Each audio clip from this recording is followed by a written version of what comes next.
big fan of the subreddit for lurkery.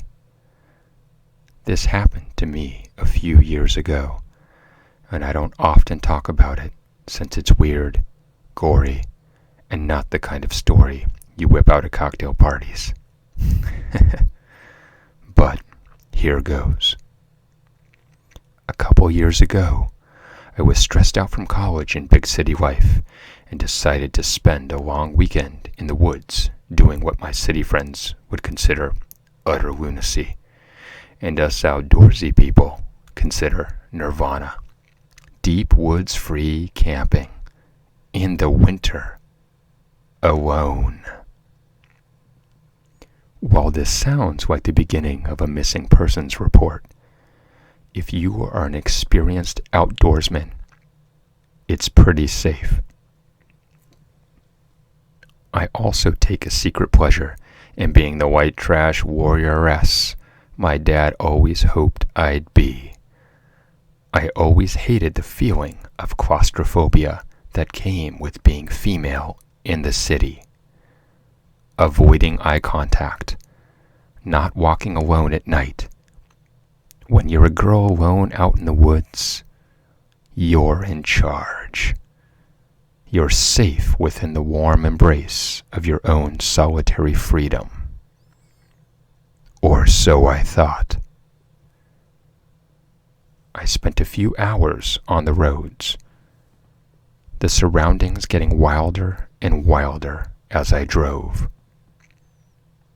I parked in an allowed roadside ditch, and with a compass and a map, hiked until I was within a mile's reach or so of some good ice fishing. I was at least 4 miles from the road. I made an extremely discreet camp in a clearing, with just one little hole in the snow for my tiny tent and tiny campfire. After a couple beautiful days of just hiking and relaxing around camp, I made the trek to the fishing hole. Everything was in utter winter stillness. The air was crisp, and the only signs that I wasn't in a perfect vacuum were the twitterings of birds and the very distant rumblings of the half-frozen waterfalls.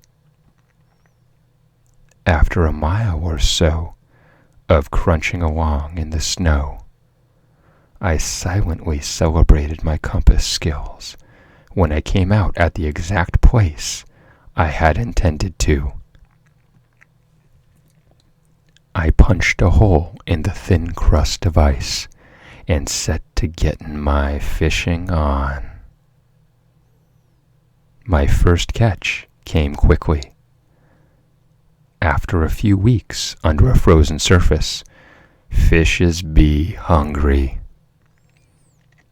I was feeling oddly fatigued and jumpy, so I decided to just clean the fish here and now and take it straight back to camp to cook.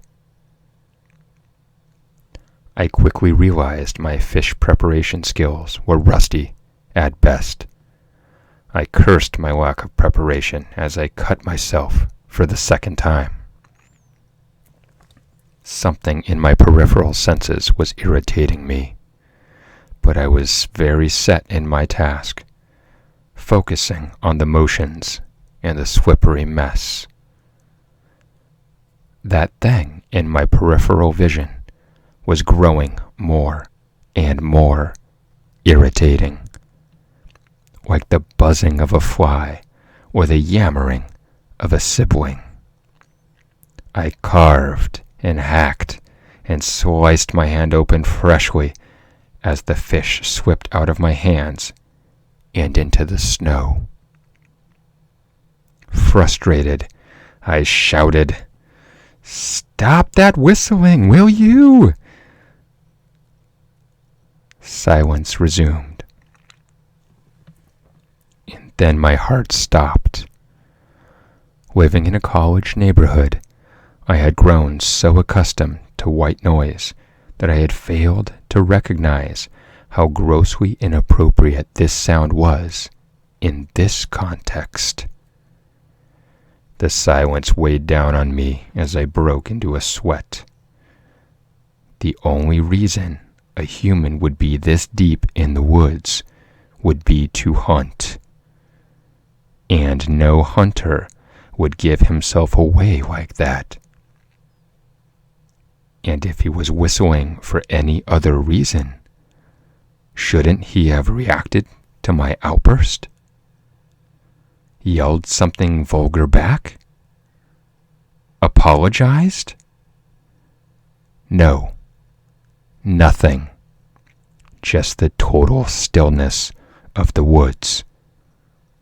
Silence as pure as it was before I spoke.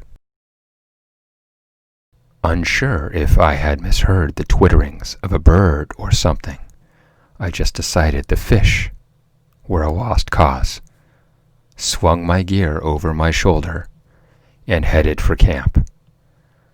I trudged off in the woods, and about a quarter mile from camp, I saw a large mass protruding from the snow. Apprehensive but drawn like a moth to the flame, I trudged up to what materialized in the opening as a moose kill. A really good moose kill. A clean shot through the upturned eye, staring at me and saying something that was imposing a sense of dread on me, but a dread I couldn't translate. I ran hard and fast. In the snow and the woods, everything looked the same. I knew I was moving south, and I knew I had passed a camp on the east. I made for the road, eventually slowing down to a weary trudge, calming at the comforting sight of the woods clearing ahead to make way for the country roadway. I looked to my left and saw my car 50 yards or so down, jogged to it, and drove the lonely 15 miles to the first motel I saw signs for. I had none of my belongings, and no earthly idea why I had just abandoned ship like that. It was only as I was sitting up watching infomercials that night that it started to fall together. Why would the Park Service issue free camp passes for the same stretch of woods where they allowed hunting? The moose defied everything of my rudimentary understanding of hunting. Even with the snow to cool it, decomp starts quickly on an animal that size. You'd have time for a few quick pictures, but you'd want to have it dressed quickly. Why would you kill a moose 5 miles into the forest? How could you ever drag it back to the road? In the morning, in a sleep-deprived and paranoid state, I described everything I had seen and thought I heard to a very confused park ranger. He seemed more vexed about illegal hunting than any of my crazy city girl ramblings. He said he wanted to come pick me up and have me take him to where I thought the kill was. I said I was only going if he brought a gun. He sighed with exasperation and told me when to meet him. We rode into the woods on an ATV, with me awkwardly riding on the back, as if on the back of the world's most awkward motorcycle. We got to a large impression in the snow where the moose had been. Blood was everywhere. There was also the distinct track of the carcass being dragged. The drag marks made a smooth trail in the snow, as if the carcass were on a tarp. The ranger said he should take me back now. He asked where my camp was. I pointed in the direction of the drag marks. It looked like he was finally sharing in my unease. Back at the hotel, I washed my clothes in the sink and prepared to drive home in the morning. An unknown number called my phone. It was the park ranger. The moose had been dragged to my campsite. He described the scene as a huge mess. He wasn't sure if an animal had helped to make the mess, but one thing was clear. Someone had cut into my tent with a knife. I asked about the rest of my belongings. He said darkly, "You don't want them back. They're covered in moose remains." So, what happens now? Well, miss, we're just going to keep an eye out for this guy. I haven't heard of or seen anything like this ever before. I'm really sorry this happened. And that was it. No closure. No explanation. In the years that have passed, I have tried every different application of reason. A hunter who needed help, but knew I was already gone? A deranged psychopath looking to make his second kill. One of the few friends I shared the story with envisioned him as some deep woods Sweeney Todd. He dubbed him Moosey Todd. I still don't know why I didn't hear the gunshot. The whistling seemed so vivid in my memory, but was it even real?